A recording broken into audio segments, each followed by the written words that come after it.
Here we are. We're live. Here we are. Welcome to Wednesday's Single You, the podcast live. Could you do me a favor? As always, I'm always like, can you hear me? Can you just comment, type in the comments? I can hear you, Reka. I can hear you because I always want to make sure everything is set up correctly and that I'm not just moving my lips and you're like, what is happening? Is she talking? I can't hear her. So if you could do me a favor and just type, I can hear you. And also let me know where you are watching from. Okay.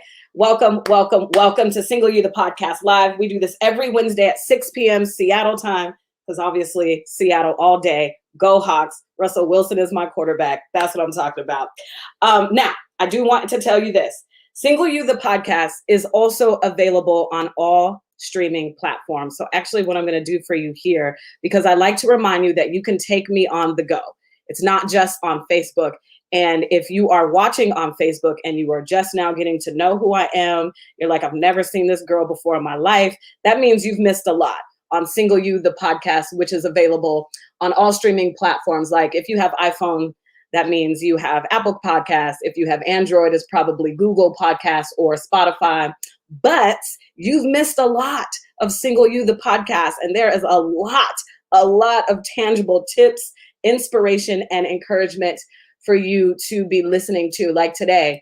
So Single You, the podcast drops every Wednesday and Thursday. I know it says new episode every Thursday. Those are the longer episodes, but Wednesday, I usually drop in with your tangible tip Wednesday. So today I talked about how and why my ex controlled me. It's a personal story of mine. So take your phone right now and look it up on whatever streaming platform you have. Again, Apple Podcasts, Google Podcasts, Spotify, whatever, and go subscribe.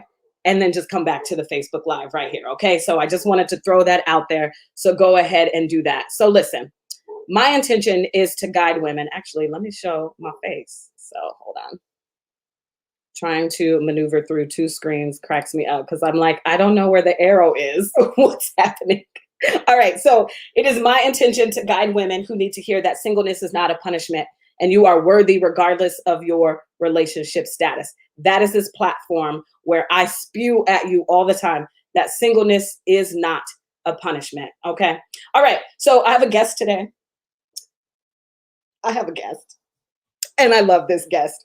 And it's not, okay, it is because I'm super biased about him because he graduated from the Howard University with me. I was going to say lived together. No, we didn't. When I lived in Indianapolis, he was in Indianapolis. His name is Jhall, and he is a Detroit-bred Howard Bison multimedia culture critic, an abstract thinker who believes you ain't wrong when you're right. Okay, we're going to have to ask Jhall what that means. I don't know what that means. And he wants you to know that his mother's cupcakes are fire. They are legendary. And of course, we're going to put the link to his Twitter and his websites up before we end this conversation. But today's conversation, Jhall, welcome to Single You, the podcast live. Thank you so much for wanting to come on my platform. What up, though, Reka? What is going on? Okay, so today's topic, we are going to talk about, I just want to put it out there so everybody knows, but we're not going to jump right into it because we got some things we got to talk about when we was at Howard and whatnot. Okay. But you wrote a blog. When did you write this blog? Like last year, I think. And it was Confessions of a Former Fboy, Your Toxic Journey. And when I read this blog, I was like, I dated Jhall. Who's texting you? Oh, it's I don't know why it's connected to my Mac. I'm sorry. No, you good. You good. Tell them you on a live show right now, and they're gonna have to come back later. All right. So yeah, you wrote this blog, and I was like, I dated Jhall, men like him, men like you in the past, and so I wanted to have this conversation so we can learn, so I can learn. These are the guys that we need to stay away from.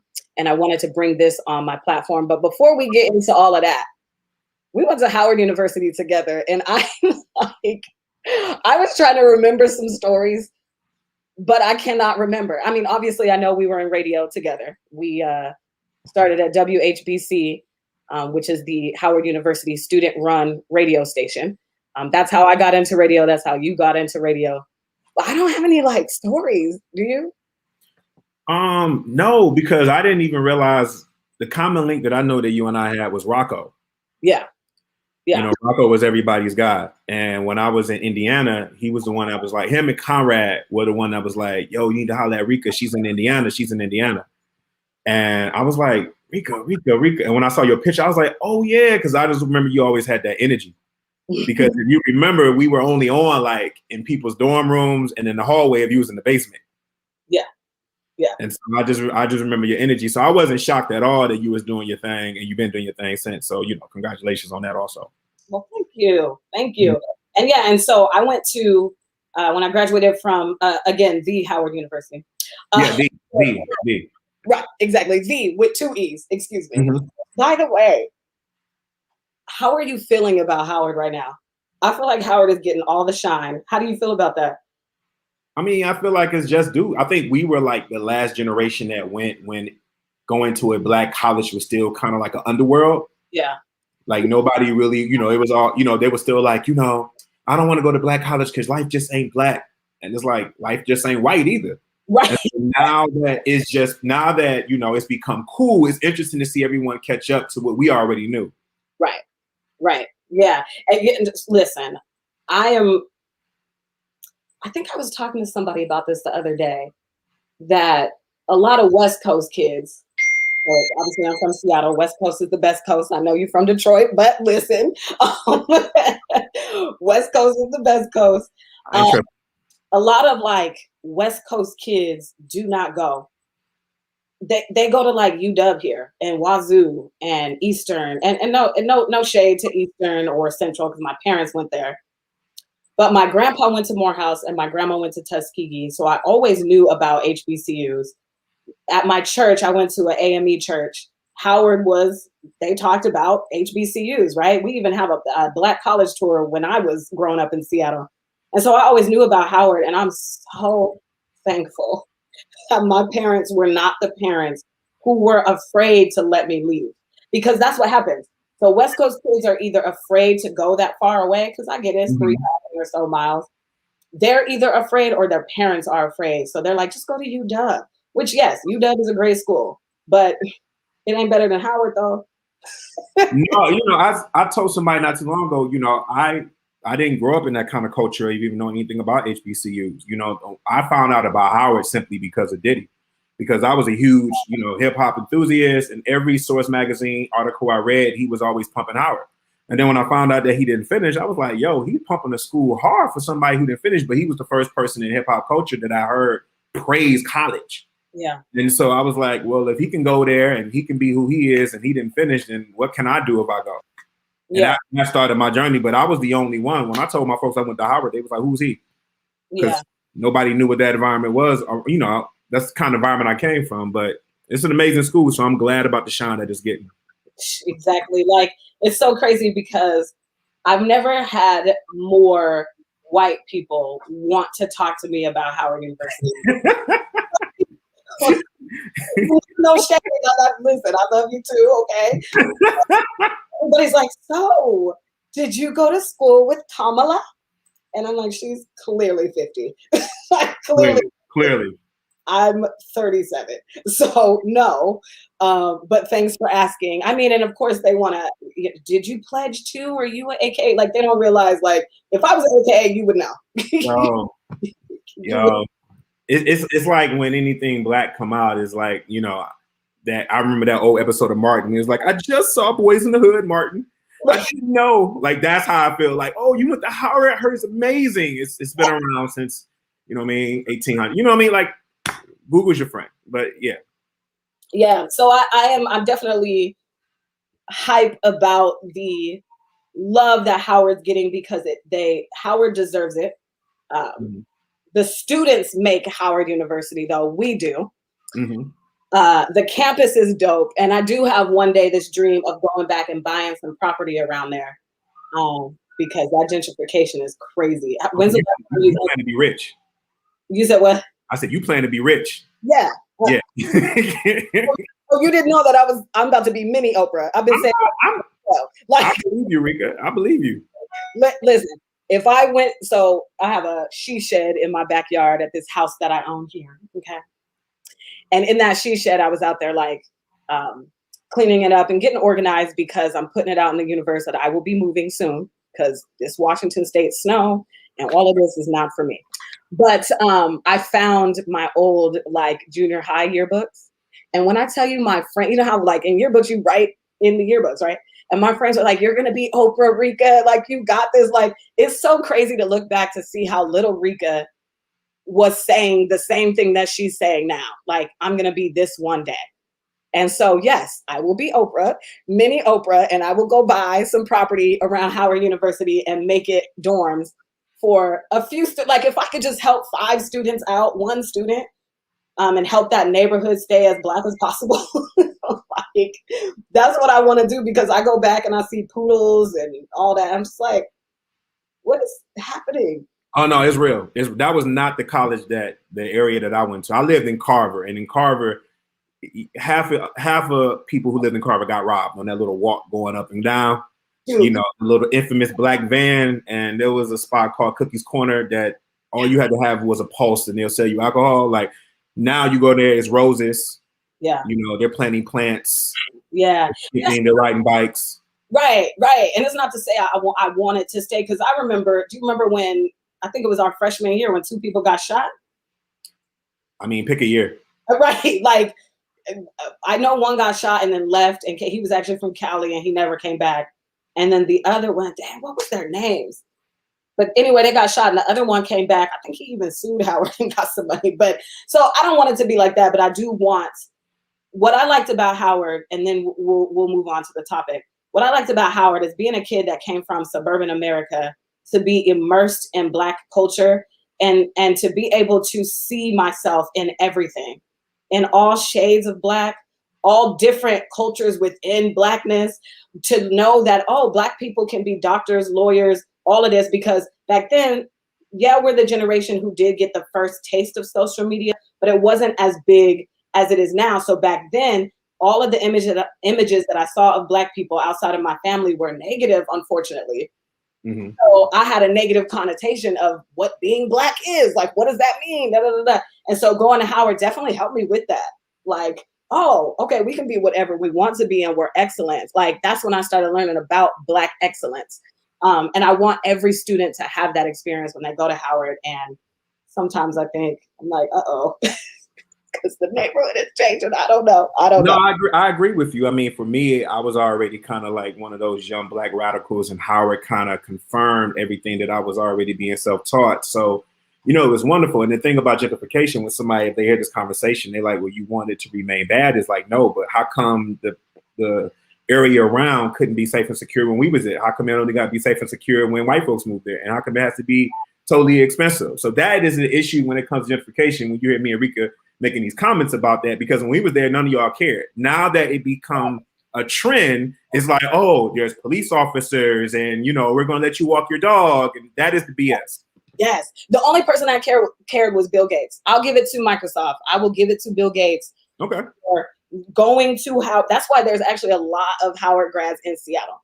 Because Bill Gates be like, okay, so I need some Black people. I go to like every year.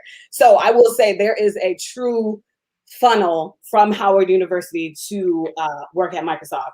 Because I don't know if a lot of people know this, but Seattle is a mini Silicon Valley. Like, I know that California gets all that love, but Seattle has Microsoft, T-Mobile, Amazon, obviously. Like Seattle is a nice little hub, and that's why Seattle, unfortunately, is too expensive to live in. You win a Super Bowl, and now everybody want to be in Seattle. Go Hawks! Okay, let's get into it because I'm excited for this. So, hello. Okay, Parnella says, "What up?" Jonathan says, "What up?" Mindy said, "Hello, welcome, sir." I love that. So proper. Welcome, sir. Alicia, she's watching from Jacksonville, Florida. Yes, I love that you guys are watching. And if you have any questions as we move along through this conversation, definitely put it in the comment section. And if we have time, we will get to it. Okay. So, all right. Confessions of a Former Fboy, My Toxic Journey. That is the title that you gave your blog that you released sometime next year. Hold on, let me turn this banner off. There we go. Okay, so my first question to you is, why did you write the blog? Why were you like, I need to get this off my chest? People need to know what I used to do. Like, why? Well, okay, so first of all, the blog is called Walks and Chews Bubblegum, and I created it about 3-4 years ago because, like most online writers, you know, I needed to have a platform where my writing was while I was looking for a job. That's simple how I started. And Walks and Chews Bubblegum just come from the phrase of I didn't want to talk about a particular thing. I just, whatever random came to my head. Now, how the Confessions of an Fboy just piece even came to be is something I had been kind of toying with and developing for some months before I wrote it, maybe even a year, close to a year. And I wanted to find a way to articulate my story and my journey and how did I get there? And I was trying to execute it in a proper way, you know, without trying to play like a blame game and also holding accountability. But I also want to showcase that how these things come to be, because people don't wake up as villains. Right. You know what I mean? They don't wake up and just decide that, yo, today's the day I'm going to F over, you know, and I wanted to show how sometimes people can unintentionally raise people to walk like this, you know what I mean? And I was one of them. And I wanted to tell that story and also make my confession in that, you know, I'm in that journey. And how did I get there? So, yeah. Well, good for you for like being vulnerable enough to share your story, because I feel like a lot of people, I mean, I know this, you know, everybody knows this. A lot of people will not share when they've messed up, when they made bad choices. They won't share their story, and we all have these stories, right? That's really the beauty of it. Like we all have these stories somehow, some way. And if we actually shared, we would realize that more and actually just come together as a community more. So let's go back to little Jhall. That's how I know you as a Jhall. What is your mom did not name you Jay? Yeah, she did, man. She was real tired, so she ain't had time for no fantastic names or nothing like that. But no, my first name is Will. My middle name is Jay, and it was always a Will in class, and it was always a Jay in class. So I never told nobody, listen, you know, trying to be cool, just call me Jhall. It's just that when I would come to a school, and I bounced around schools a lot, and so whenever I would go to school, there'd always be a Jay in class or always be a Will. And so there are people at Howard, if you were in the school to see, you called me Will because there was another J there. There was like 3 or 4 J's in the school to see alone. So yeah, there's a pocket people who call me Will there. So yeah, Will Jhall is my name. So side note, just a sidebar, parenthesis real quick, because it's funny about names, right? So my name is Reka, obviously, and nobody ever had my name, nobody. And I used to tell my dad, I was like, damn, when I turned 18, I'm changing my name. You gave me the dumbest name ever. Like nobody ask my dad to this day. He's still like, and I asked him as I got older, like, did I ever hurt your feelings? And he was like, no, I knew you wasn't going to change your name. Like, whatever. So it's funny about names. Like your name, very popular. Everybody has it. Mine, nobody had. I even wanted like a nickname. Like when I started at WHBC, because everybody had like Southern Comfort or some radio name, and I was like, I don't get a radio name. I want a radio name. Everybody's radio name was like track 7 of somebody's album. Yeah, I know what you're talking about. Right. You know exactly what you're talking about. Right. And they were like, your name is Reka. It's a radio name. So anyway, all right. So let's go back to Lil Will then. When you were running the streets in Detroit, you wrote about how the misses would alarm you to like fast girls and stuff like that, right? So I always ask my clients, I always talk about how we never had these conversations about what makes a healthy relationship versus unhealthy.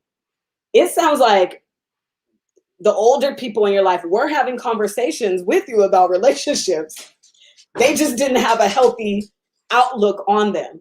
So talk about that when you're younger and you're growing up, what the women would tell you about fast girls and what the men would tell you about girls and how you should handle them. Okay. Well, first it was a collection of women. It was, big sisters. It was, older women, middle-aged women, because I came from a single parent household, and I came from a block where everybody took care of each other. So, I was the kid that got dropped off at school before the teachers, and I left after the teacher because my mom always had to work. And it was always somebody from my neighborhood picking me up from school. So, and coming from the block that I was coming from, everything was about teaching you survival. You know what I mean? When I look back on it, it was like, you have to be able to take care of yourself. And when you coming from a drug-infested neighborhood in the 80s and the 90s, you kept hearing these stories about people who were getting either killed, locked up, or robbed or stabbed. And a good half of the stories, there was always a woman involved, And so in that era, it was about, you this young Black man, when you go out, you're going to like girls, watch out for those fast girls because they're going to get you. And they were saying that to me because they were trying, I look back on it, they were trying to protect me. I don't think necessarily it always came from a bad relationship necessarily, but there were a lot of us who wasn't coming home because you did hear those stories about, the drug dealers or just people who had a little money going on dates and then, not coming home. And so that's where it started, I think, in my elementary school years when it came to the women. The men, they were just trying to talk to me about passing on what they knew through generations. This is all they know, so they're going to give this to me. And it wasn't a lot of talk. It was a lot of little stuff with action. So whenever they seen something that was wrong, it was like, hey, don't do that. Don't be that guy. Because you see how he ended up, then don't do that.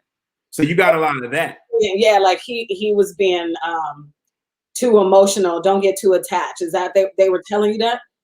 And to be honest with you, everybody was telling me that. But yeah, I can definitely say that the men were telling me, like, don't get caught up in that. You know what I mean? Like, anytime you saw like something that was domestic, like you saw a bunch of yelling, even before it turned violent, when you just heard couples yelling at each other, it was like, don't do all that. You see that right there? Don't be that guy. Because that guy right there, he didn't saw her cheating like 5 times and he keep coming back. So you don't want to be him. And I'm looking at him like, you're right, I don't want to be him. You know what I'm saying? So it was real easy. Yeah. But what do you think that taught you? How did that come out as you're getting older and you do like girls? And now you're in a sea of women at Howard University. And how are you maneuvering through your relationships? Did you not trust us?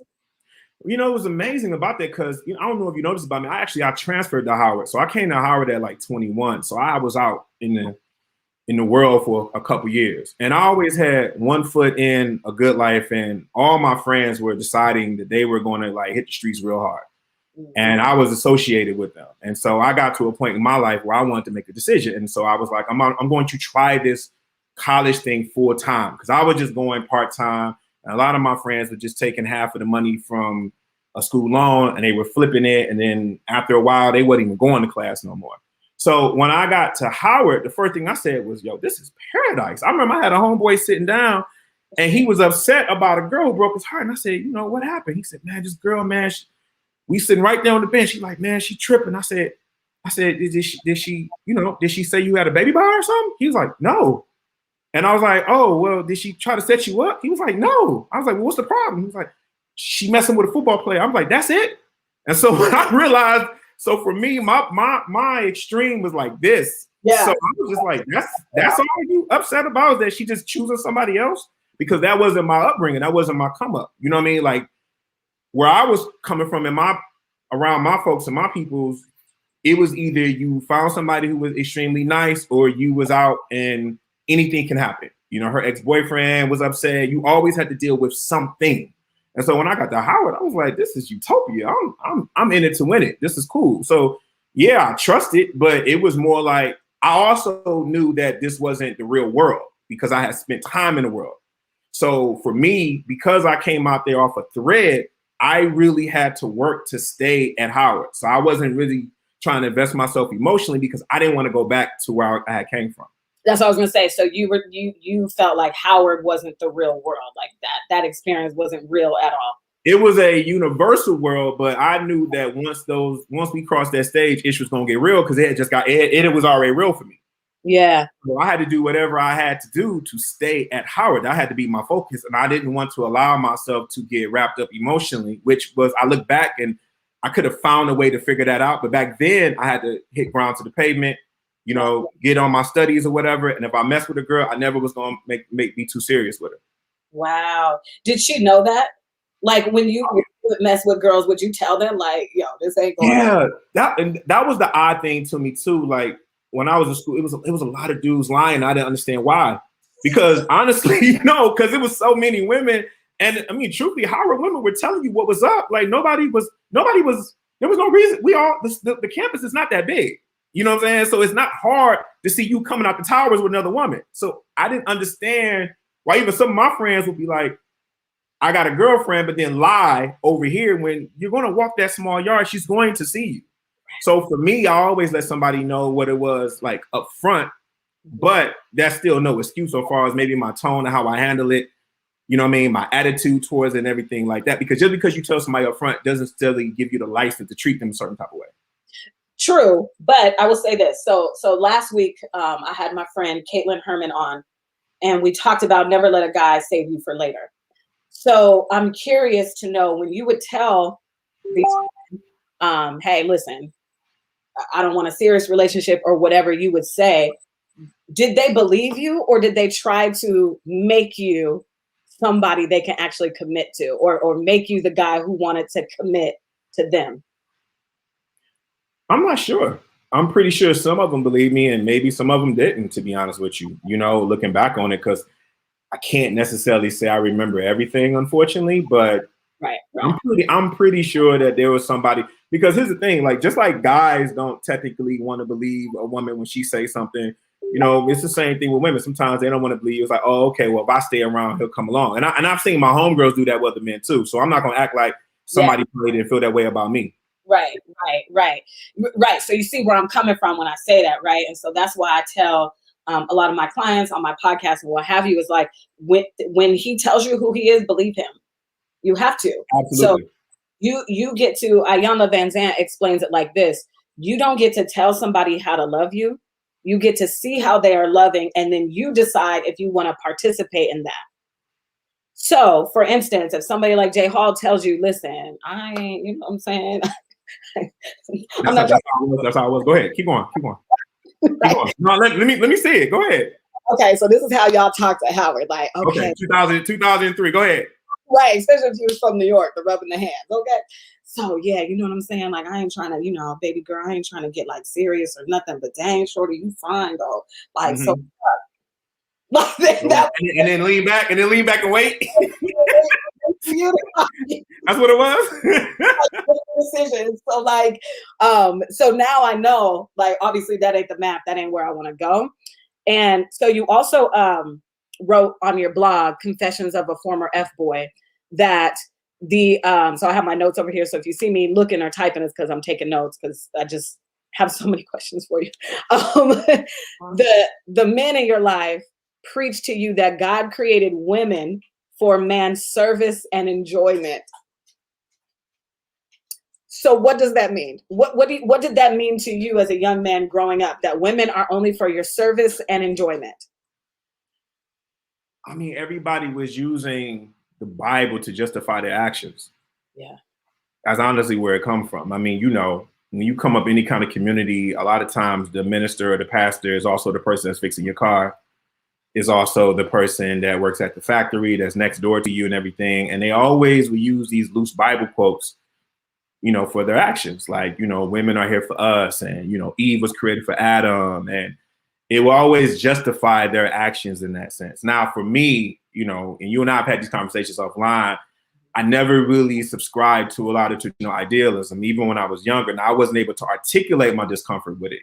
When I would hear it, it just wouldn't feel right. I'm like, they here to service me. It just didn't feel right. So I didn't have the brain power to necessarily combat them. I would just sit there and listen.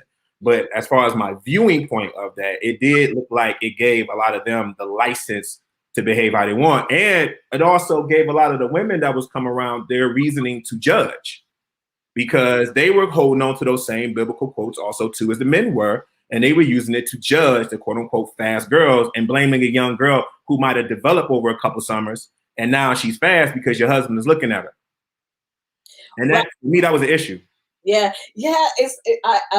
It's interesting, because in your blog you wrote as well, like, the older women would call young women fast because they had hips.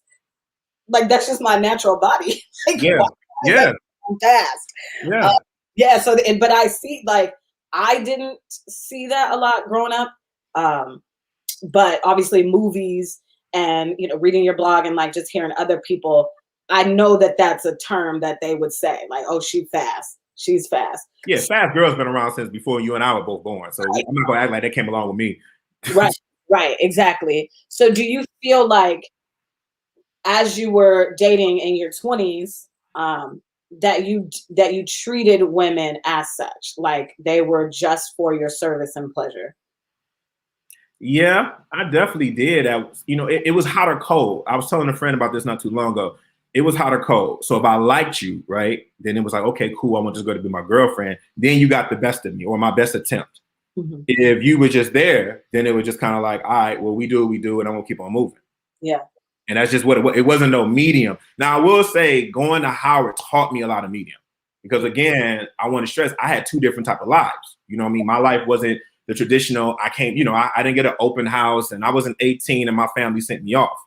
It wasn't like that. Like I literally fell into DC, and it came into my last, And so for me, when I got to Howard, Howard taught me a lot of gray area that it didn't have to be so cold. It didn't have to be so, shortcoming. You can have somebody, y'all can be casual and have an understanding, like, and all of those practices and stuff like that. So I did learn that while I was at school, because the one thing that doesn't get talked about enough with you in college is the cultural lessons that you learn.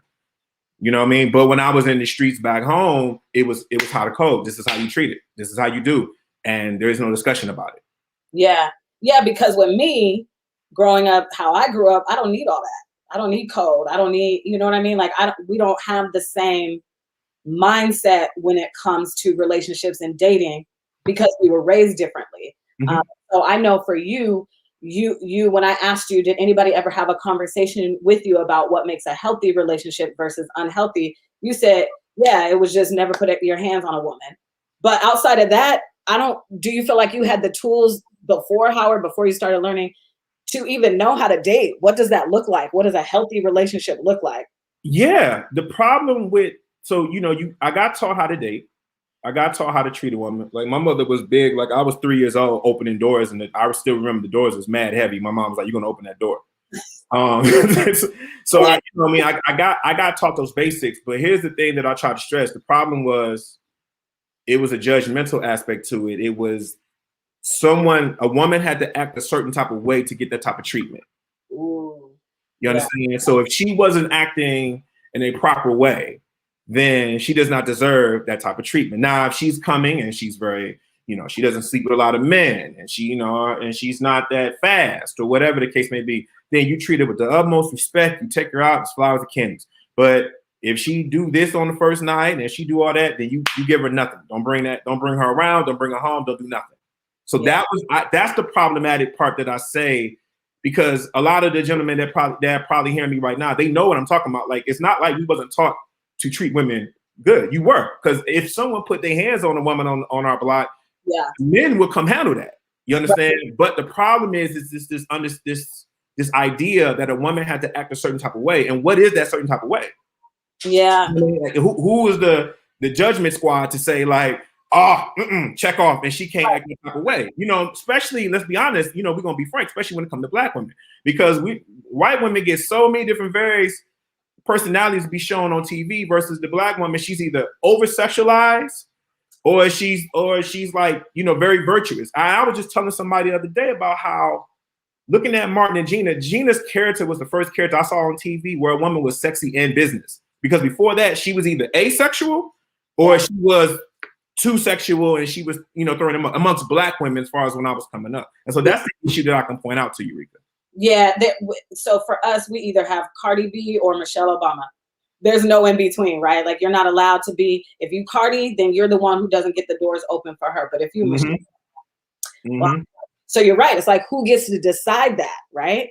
And so I feel like as women, we are raised, and the only conversations we had being the millennial children in the 80s and 90s was, if he puts your hands on you, that's abuse. Mm-hmm. But they didn't describe any other thing, right? Like nothing else. So we didn't know what to listen for and watch out for when a man tells us he's not looking for something serious. He just wants to have friends with benefits or whatever the case may be. We didn't know to watch out for that. So because I remember being 16 or 17. Oh, if he put my hands on me, I would never. That he would da da da da da. Mm-hmm. But I've let men disrespect me over and over again because I didn't know that there were other forms of abuse because these conversations weren't having. And so that's why I titled this episode, I dated him. And you did too, because now I look back and I'm not the girl who ever, when I talk about my abusive ex, I never sit in a seat of I was a victim. I chose that relationship. It wasn't the right choice, but I didn't know that until I got out of that relationship. Like, oh, this was not healthy. So I feel like, and you can help me walk through this, but I feel like the reason why he treated me as such, even though he didn't hit me, and yeah, he opened doors a couple of times, but the reason why he treated me as such is because this is how he was raised. Yeah, you can make an argument for that because there's a lot of validation for toxic behavior. And it's kind of like people don't necessarily understand that when you side with someone who is toxic, all you doing is just pandering them and you're making the situation worse. Now, here's something else too. A lot of times you don't know because listen, I never put my hands on a woman. Every interaction I had with a woman was consensual. I never called a woman to be like, I was never like, get out my face. So for me, I walked around for years not thinking I was toxic. That me coming to the realization that I had a problematic issue, I could have sat on my hands and maybe I probably never would have got accused of it if you really want to be honest. But for me, I'm always a type of person who wants to do a deep dive. And when I did a deep dive for myself, I'm like, nah, because even when I turned a blind eye to my homeboy's behavior, that was still participating in it. That was still allowing him when he would come back to me and tell me what he did, or I got a homegirl who boyfriend is treating her like trash and she don't feel like she can come to me because I'm already talking about this girl over here is stupid for going back to her dude. I'm creating a universe of that. Yeah. You know what I'm saying? And so I had to understand that because just because I didn't necessarily participate, I still had brothers who was doing that. I still had homeboys or whatever, along with the stuff that I just mentioned to you. Right. Right. You know what I'm saying? So the only thing that probably kept me at bay, and this is the part that I wanted to write about in order to be vulnerable, is because a lot of times us men, we get seeds planted in us and we don't let them harvest. So my grandmother was the one who treated everybody the same. It didn't matter who you were. And I was always probably unintentional or scared to allow that part that she gave me to harvest and be okay. Because the problem is because I don't have a lot of practice being vulnerable. And a lot of men, they would tell you the same thing, that when we are vulnerable and we get hurt, our recovery is not good. We're like, oh, F it. You know what? I tried to be nice. This is what I got. F it. Meanwhile, you probably got your first heartbroken at 9. So you are way more schooled in the art of heartbreaking, probably stereotypically, than I am. My first heartbreak, I'm about to change my whole life. Yeah. That's an issue too. Yeah. Well, and unfortunately they say, right, statistically that women are more introspective than men. And because we want to figure out why did that happen? Right. Where you guys will be like you said, oh, I got my heart broken. I'm never doing that again. And you don't think about how you've treated women like you have. And so Mindy says, I believe, how you are raised is how you will be in relationships. Yes, but that is not an excuse to not do the work. It is not your fault for how you were raised, how people treated you. But when you get older, especially now in this new era of us millennials pushing this mental health matters, we need to be having these conversations. It is now your job by the time you hit 18 to start working on yourself, just like you did. Like, do you encourage men? And obviously I know the answer, but I want to hear it from you. Do you encourage your friends, men, whoever, to start being introspective and doing that work and figuring out why they do the things that they do and we have to treat women better? And this is how you do it. Yeah, to be honest with you, I kind of stay away from any type of generalization, excuse me, and thinking like, men behave like this and kind of like women behave like that. I try to stay away from as much as possible because honestly, I'm a believer that most of our behaviors come from, social conditioning. We've been conditioned to perform and act a certain type of way. Because there's been times where I might have been vulnerable, or a friend of mine might have been vulnerable as a man. The woman wasn't accepting to it because she was like, "You a man, you ain't supposed to be acting like that. You supposed to only cry when your mama died." You understand? And we also got to get an understanding that everybody's vulnerability journey is not going to be the same. The problem is we hold on to what we have, and because it doesn't look like what we identify, then we say men aren't vulnerable. But they probably were being vulnerable when they showed you where they were from, or where they was driving around, or where they played their favorite song. That is a form of vulnerability. But if you go and buy a romantic comedy and you think the vulnerability is supposed to be him standing in the rain holding on a radio box that he gonna get shot and electrified with, then you're missing the vulnerability that he's giving you. And then meanwhile, he's seeing that you're not receiving the vulnerability he's displaying, and both y'all are just upset. Right. And so, yeah, you do have to do the work still within yourself, and you still have to understand that. I really do believe that people really want to be better people. I mean, you can call it optimism or whatever, but I think people want to do the better people, but you got to know that there's a problem there. And there it is. Because I was going to say, sometimes I think people don't even know that they need to be better people. So you, like you said, the first step to getting better is knowing there's a problem there. You have to know, just like you said, oh, I have been a toxic boyfriend, even though I've never put my hands on anybody. What I was doing wasn't right. And I want to get into like some of the things that you were doing that we as women should watch out for. But this whole conversation is set up to say, if I would have asked, there are 6 areas that I now have discussions about in getting to know men. There's 6 topics of discussion: spirituality, sexuality, money, communication, family and relationships, and past relationships, right? And if I would have had these conversations with my abusive ex, my $10,000 boyfriend, then those relationships wouldn't have lasted as long as they did, because I would have realized our value systems are different. The way that you view relationships are different than I view. And that there's no right or wrong here. I'm just saying what I said earlier, that Ayanna Van Zant says. I get to see how you were. I don't get to tell you how to love me or how to be loving or whatever. I just get to see how you are loving, how you are as a person. And then I get to choose if I want to take part in that or not. It's my decision, right? But we hop into these relationships not knowing that we need to really get to know you first. Who is Jhall? Who is Reka? Because if I don't know you, then that's when I'm expecting you to stand in the rain with your boombox, but you don't do that. You drive me around. You're like, oh, this is my favorite song. Oh, this is my song when I was 7, or my favorite song when I was 7, or whatever. Like, your vulnerability looks different than what I expect because I don't know you, because we never had these conversations, and that's where we get in trouble, because we know each other and we just talking about, oh, I love him.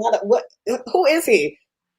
Who is he? And who are you? I just think a lot of us don't even know who we are as a person because we never sit with ourselves, right? Like a lot of what I find with a lot of my clients, and this was me, so I have no judgment on anybody.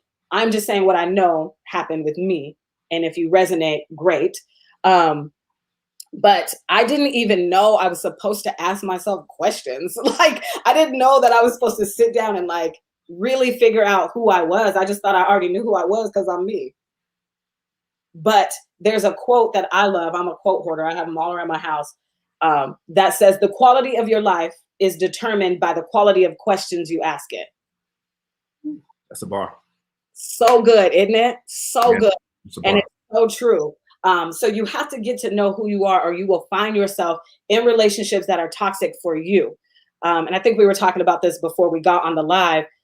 Again, I don't call myself a victim, and I don't even hate my exes. I did when we first broke up, of course, because I was like, F you, I didn't, like, how dare you, da, da, da. But then when I went on my journey, it's like, oh, that baby was hurting, or he wasn't taught right, or he didn't know any better. Because I just don't believe that it is most people's, I'm not going to say all, because I don't like speaking in absolutes. I don't believe, well, I'll just speak for them.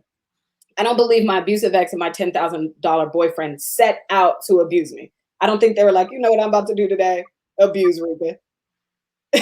They were just operating from the space that they just knew. They didn't know life either. I didn't know life. They didn't know life. So we just weren't meant for each other, which is why the relationship was toxic. So now I want to ask you, why do you believe that you were toxic? Like, why do you think, why? Like, give us some tips that maybe we need to look out for that you did that we should watch out for. Because that's a big statement to say, yo, I was toxic in that relationship. So what really happened was I had anybody who know me know that my friends are my family. I don't, blood means nothing to me. My friends are my family. And what really happened was one of my really close homegirls was telling me about one of my friends who was just all effed up to her. And I was there. And the fact that she still talks about it. And then I was getting into several conversations with some of my homegirls who was like, yeah, this dude did this, and, just really listening. And then it was like, this guy did this, this guy did that. And a lot of them, they didn't come talk to me. Like, they told me later. You know what I mean? And I'm like, well, why did you tell me then when it was going or whatever? They was like, well, you was doing this over here. Like, and it just made me realize, like, well, if I was hanging around this person, there's no way I was totally innocent, because that's just not how I was raised to believe. And so I realized that some of the stuff, like some of the nuggets, I was toxic, like not checking my man when he was yelling at his girl. You know what I mean? Like I can hear him yelling at her as if he's about to hit her, but I guess I'm going off the technicality that he didn't hit her, so everything is fine. Yeah. But instead of just being like, yo, why are you raising your voice like that? And understanding delayed trauma. And to be honest with you, Reka, I don't necessarily have a particular thing that I can tell you. I'm just somebody who was like, well, if I came up in a certain type of way, there's a good chance that I was probably acting like that too. You know what I mean? Because I can't necessarily remember everything, but there's a good chance I probably was acting like that. I was definitely, cold, or I put up walls where I didn't let everybody in. You know what I mean? And that still had an effect on those who probably loved me. And I'm not saying they didn't have their issues either. And we didn't, because listen, there's a difference between when people are just dating and sometimes it just don't work out. And I don't think sometimes we're having that conversation that like dating, it's trial and error. Every dating experience is not going to be a Taylor Swift album where you got to, you know what I mean? It's like this going with the wind. I vow that I'm not, like every situation. Like sometimes it just don't work out. Yo, it's fine. Like it's totally okay. It doesn't require you to write a whole think piece of it. Sometimes it just does not work out. But the toxic part is about, I wasn't considering your feelings. When I said what I said, like I didn't even check my own words. I just say I'm done with you and I hang up the phone.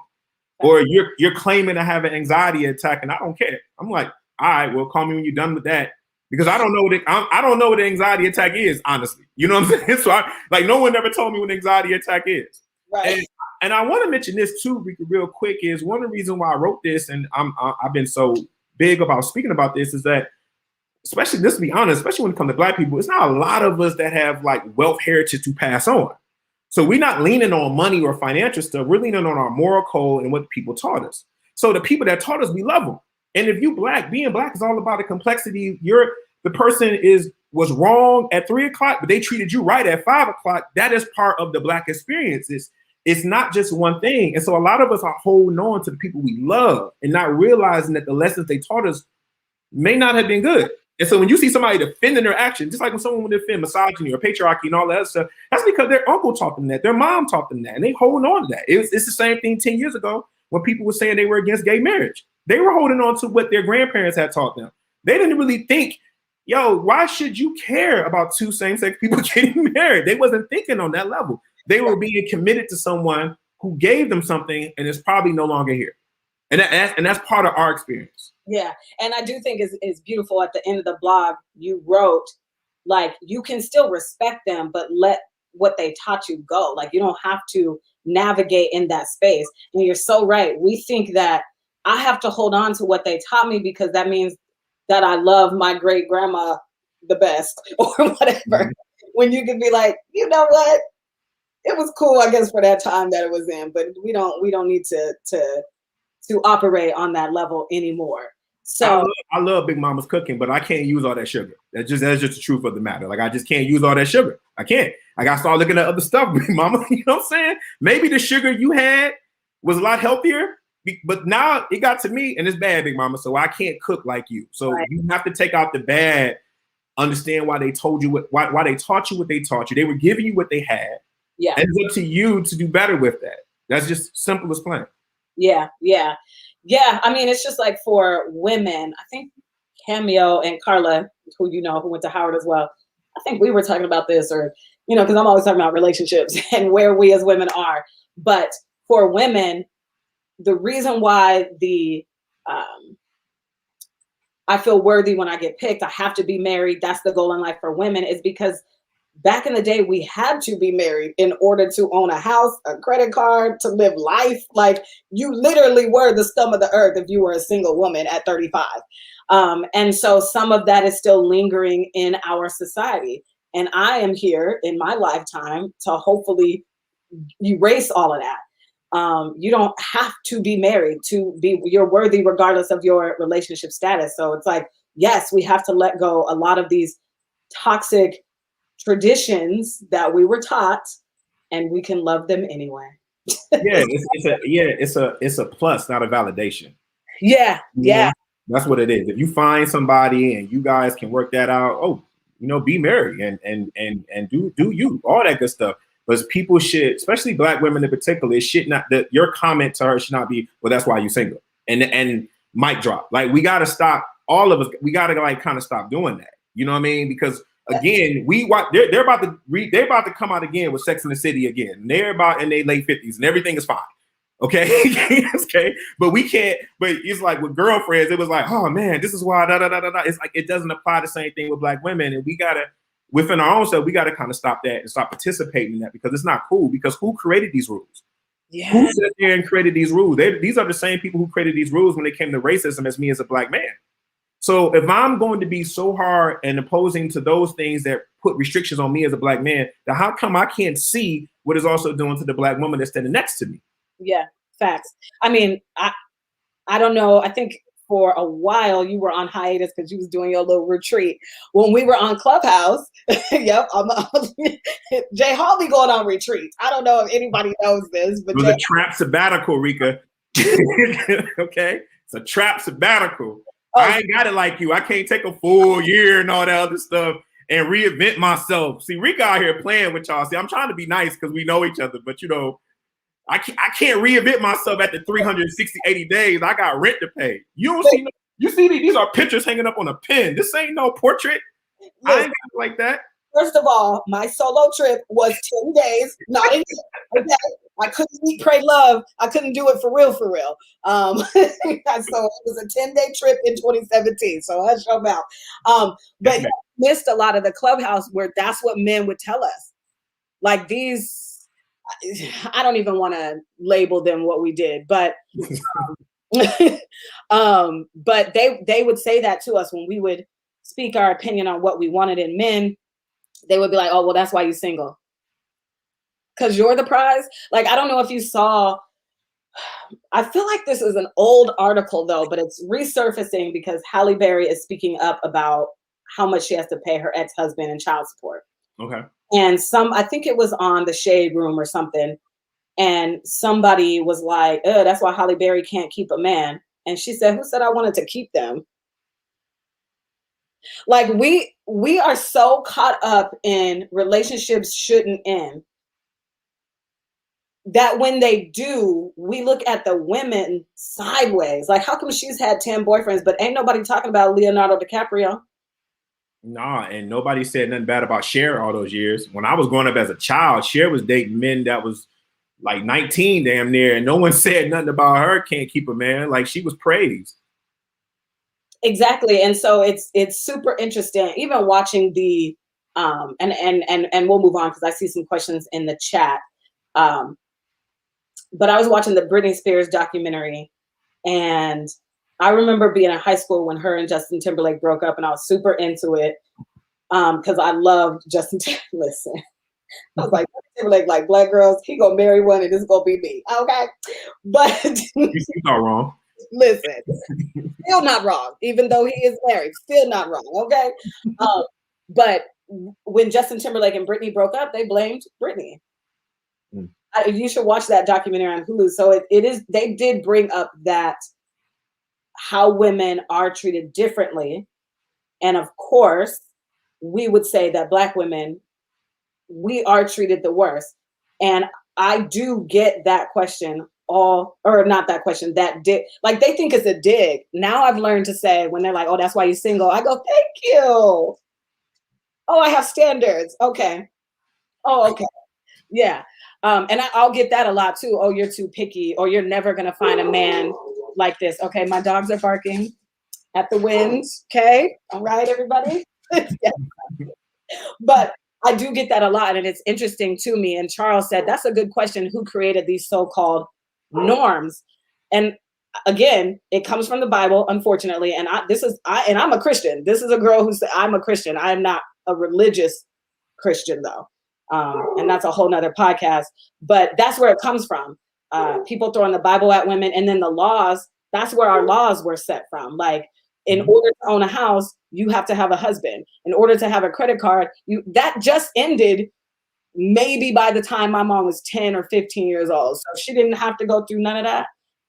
But she did marry my dad at like 22. So either way, it would have worked out for her, I guess, in that society. But that's where that comes from. And again, that's still lingering in this society. So I have a good question for you. Mindy said,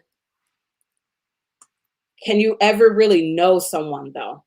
And I think she made that comment when I said, I have my topics of discussions that I like to bring up when I'm getting to know a man. And mind you, Reka Jhall Robinson has not dated. I have not even been touched by a guy in over 2 years. So okay, Reka. Like, it's not like all right, Reka. It's not like I'm out here in these streets like, yeah, girl, yeah, all the time, you know. So it'll be interesting when that happens, which is also why I'm not a dating coach. I'm a self-love coach. I help women discover their worth so that they can stop tying their worth and identity to men. And however you go out and execute that, that's on you. I am not a dating coach. Just because I haven't even been in that space for a while, but the self-love thing, I got that on lock. That boundary thing, I got that on lock. I got you with that. So I would love to hear your answer. I'm thinking of an answer as well. It's percolating. But just off top, do you think you can ever really get to know someone or truly know someone? Yeah. I mean, you can get close enough. I mean, you have to be willing to come with a real open ear and not be so committed to how you see and you view things. I have a friend couple. I always tell both of them, I'm friends with both of them. And I love them. Is that when I'm with one solo, I feel like I'm with the other still, you know, because they're just that in sync with one another. But I'm sure that took them years to get to and a place to get to and some vulnerability and some challenges that they don't have to tell me, but I'm just off common sense. You know, you got to have some patience. Is this person willing to do the work or show up? So as far as get to know somebody, I mean, you can come close enough. I don't know how much I want to know. I don't know if I'm the person to really ask because, you know, but here's what I put a stamp on too, is that we got to stop asking these surface questions. Like you might ask, you know, and this is to any woman that's listening. I tell my homegirls this all the time. You might ask like, okay, what are your goals? Do you want to have kids? Do you want to get married? Do you want to get a job? Do you want to all of this? Cool. That's cool. But once you ask him how he feel about Kamala Harris or how he feel about women in the workplace or has he worked under a woman before? You know, how does he feel about when a woman gets promoted over him? You know what I mean? Things that are in your life, you need to ask about that. Like with me, when I'm dating a woman, I ask things like, do you believe a man should run a household? Do you believe it? Like, I want to know your perspective. Did you see what just happened? Did you see the Britney Spears documentary? And then sit back and listen. Like, ask about things that are going on. Like those surface questions of just like kids and all that other stuff. That's cool, but that's like 3 minutes. You know what I'm saying?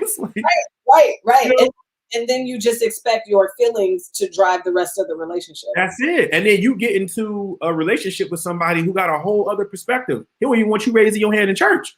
Yep. You know what I mean? And you have to ask that about yourself, because if you are what you may call like a vocal woman, or if you are a Reka who has opinions and you are out there, whatever, but if you got a man who think like, oh, okay, that's just something you do because you not married, and once you marry me, you're going to stay at home, then y'all going to have an issue. But you probably can go years without even asking those kind of questions because of that. And also society doesn't make it easy on Black women because they put a lot of Black women in desperation mode, and some of them don't want to ask that because they get to a point where they're so happy they got someone who's giving them attention that they're scared to ask those kind of real straightforward, direct questions that's going to make someone think. And that's unfortunate also too. 100%. So the women I work with, my clients, and this is not to throw anybody under the bus because again, I've been here. You are afraid to ask questions because you don't want him to leave. You don't want that confrontation. You don't want him to get uncomfortable. You're like, I gotta walk on eggshells because I don't want to be single. Because once you hit 22 and a half, the world's like, so when you get married, when you get married, when you get married, when you get married. And so the pressure to get married is heavy. And then we internalize that and put the pressure on ourselves. So it's coming from both ways. But you are so right. So to answer the question, can you truly get to know somebody? Because, you know, people are changing every day. Yes, because character, this is why we have to ask these questions. And I'm going through the motions of answering this question as it got asked. So when I'm dating, the reason why I ask these questions more outside of, so what's your favorite color? When are you born? Well, you're a Cancer, I'm a Cancer. That means nothing, right? It's really about, I need to know how you view the world. I need to know how you see Jesus. I need to know how you see sex. I need to know how you see feminism. Like you said, Kamala Harris, did you vote for Trump? Because I need to know. Like, I have all of these questions. And if you did, why? If you didn't, why? And if you did vote for Trump, I will not date you. But I need to know past relationships. When I'm asking you, I listen for when we're talking about past relationships, are you always blaming the woman? Because that's what my exes did. It was all their fault, all of them. My abusive ex and my $10,000 boyfriend, they trashed their exes. And my $10,000 boyfriend, which mind you, went to Howard. Okay, Reka, we're gonna talk. You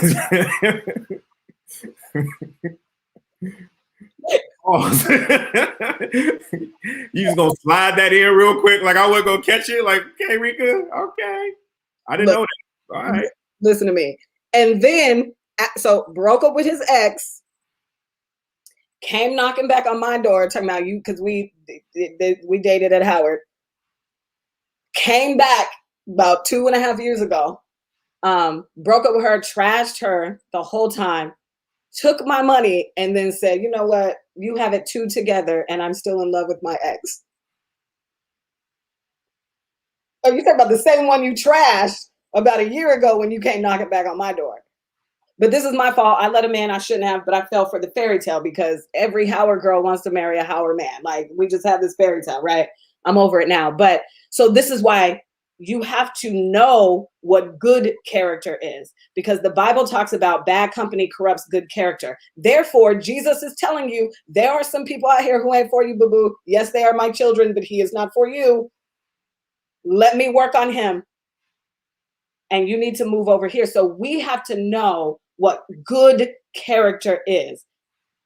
And then you look for that. You listen for that when you're asking questions outside of what's your favorite color? Do you like to travel? What's your favorite cereal? Like, what are we talking about? We supposed to do life together? And we do these questions like, and again, I am talking to the old Reka, so I don't want anybody to think I'm judging them or throwing them under the bus, but think of me as your homegirl in your head. These are the conversations we would have if I was your coach. What are you doing, sis? Yeah, and I'll also encourage people that when you are in those conversations, like sit on your hands for a second, because the first few sentences might be a little rough, and that person might be testing you to see how you're going to react. Because if you overreact, then you're not, again, you're going to close the vulnerability door. Mm-hmm. So if they're telling you something, let them work that out. Because a lot of times people don't say things out loud that they've been thinking for years until someone asks them. Yeah. So give them an opportunity to kind of work that out too, and kind of follow up with that also too. That's just something, and I say that between both sexes, like you should do, or same sexes, or in dating, or whatever. Right. And as we end this, because we have definitely gone over an hour, we could talk all day. I love this. I do have one more question for you, but let me put a pin in that. When you are having these conversations, because like you said, sit on your hands for a second. So for those of you who don't know urban language, no, I'm just kidding. You're like, sit on your hands. What does that mean, Jhall? I don't know. Hey, listen, I'm not here to explain to white people. Do your Googles. I know, I understand. I'm just not.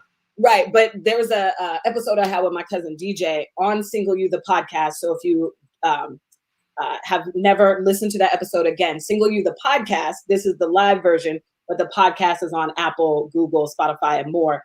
My cousin and I had that conversation, and it's called Slow Down the Dating Process. Because here's what happens. This is what women do.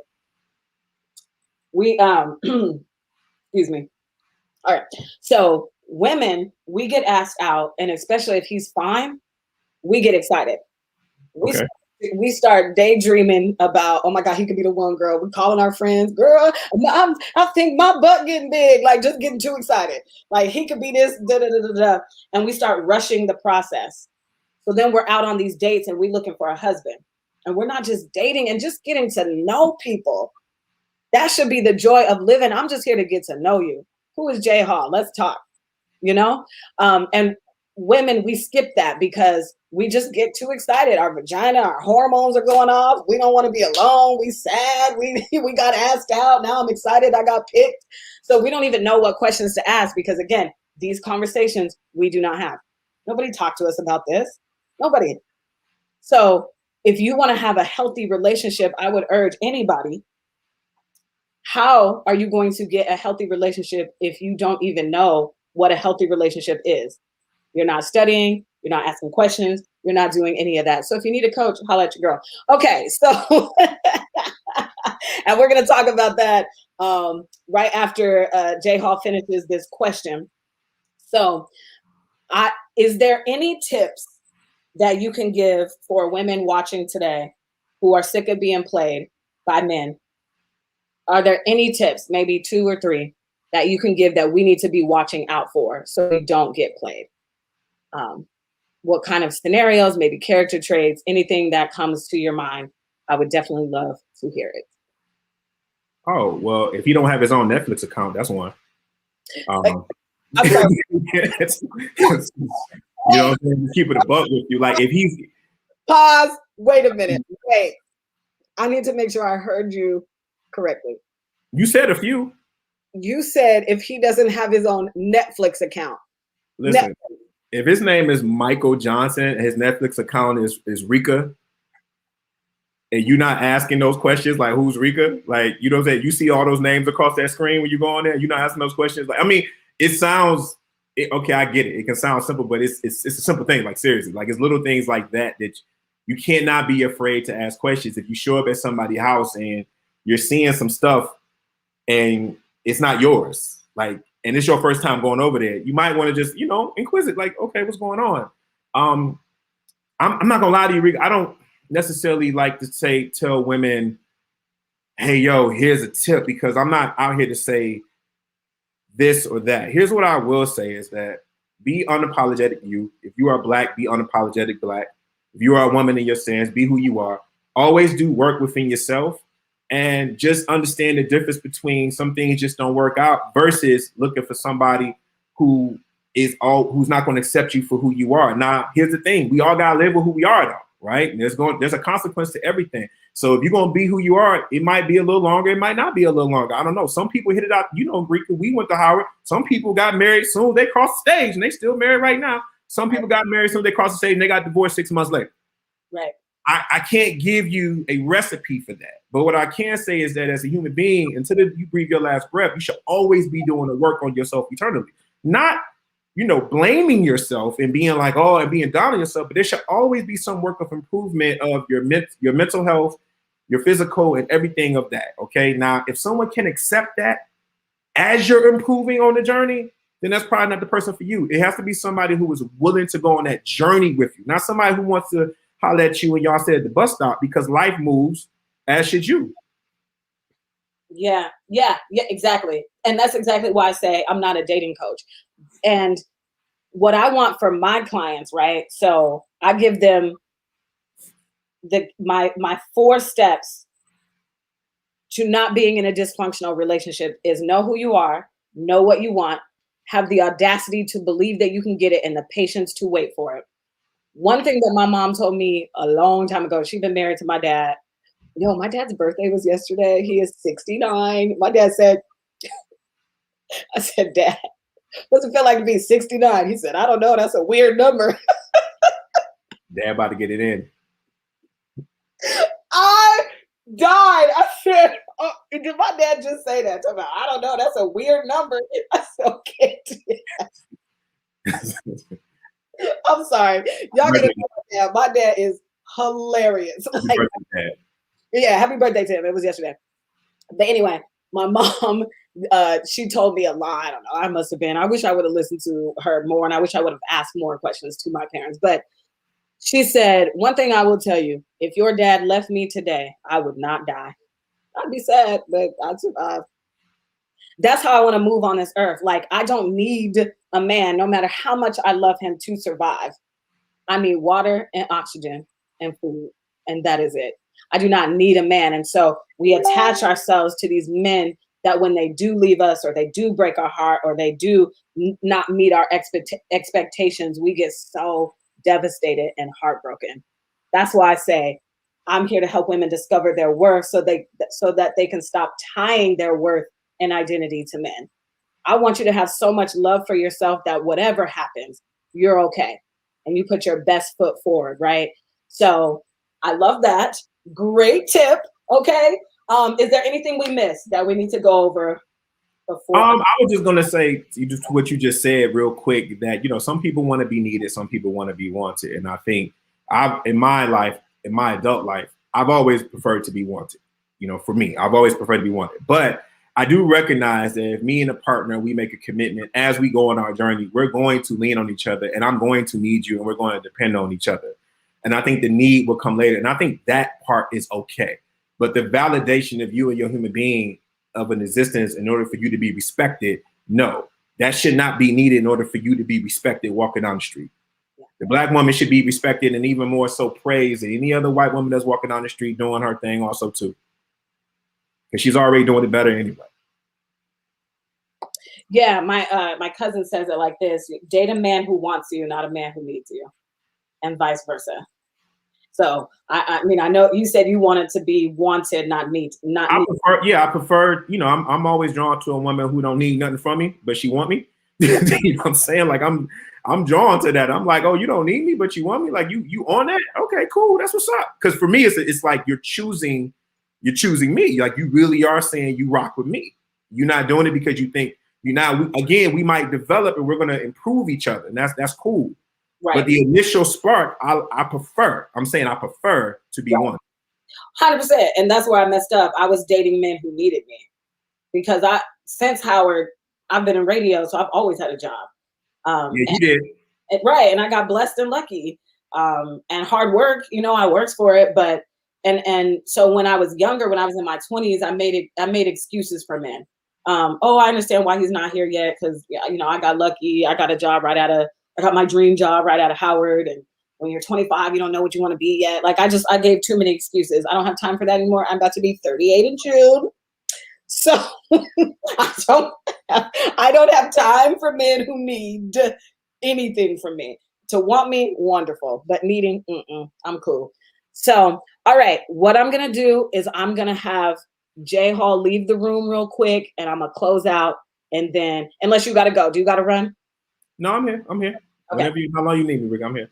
All right, perfect. So I'm going to remove you real quick, and I'm going to talk to my girls real quick in the Singleness is Not a Punishment Facebook group. First of all, thank you to Jhall for that conversation. After this live, I will go in and comment his blog if you want to read the full blog, Confessions of an Fboy, his toxic journey, because you need to know about men, right? Especially if you like men, you want to date men, you need to start learning about men. So his story just really opened my eyes to understanding that these were the men that I was dating. And again, they didn't set out to hurt me or treat me like trash.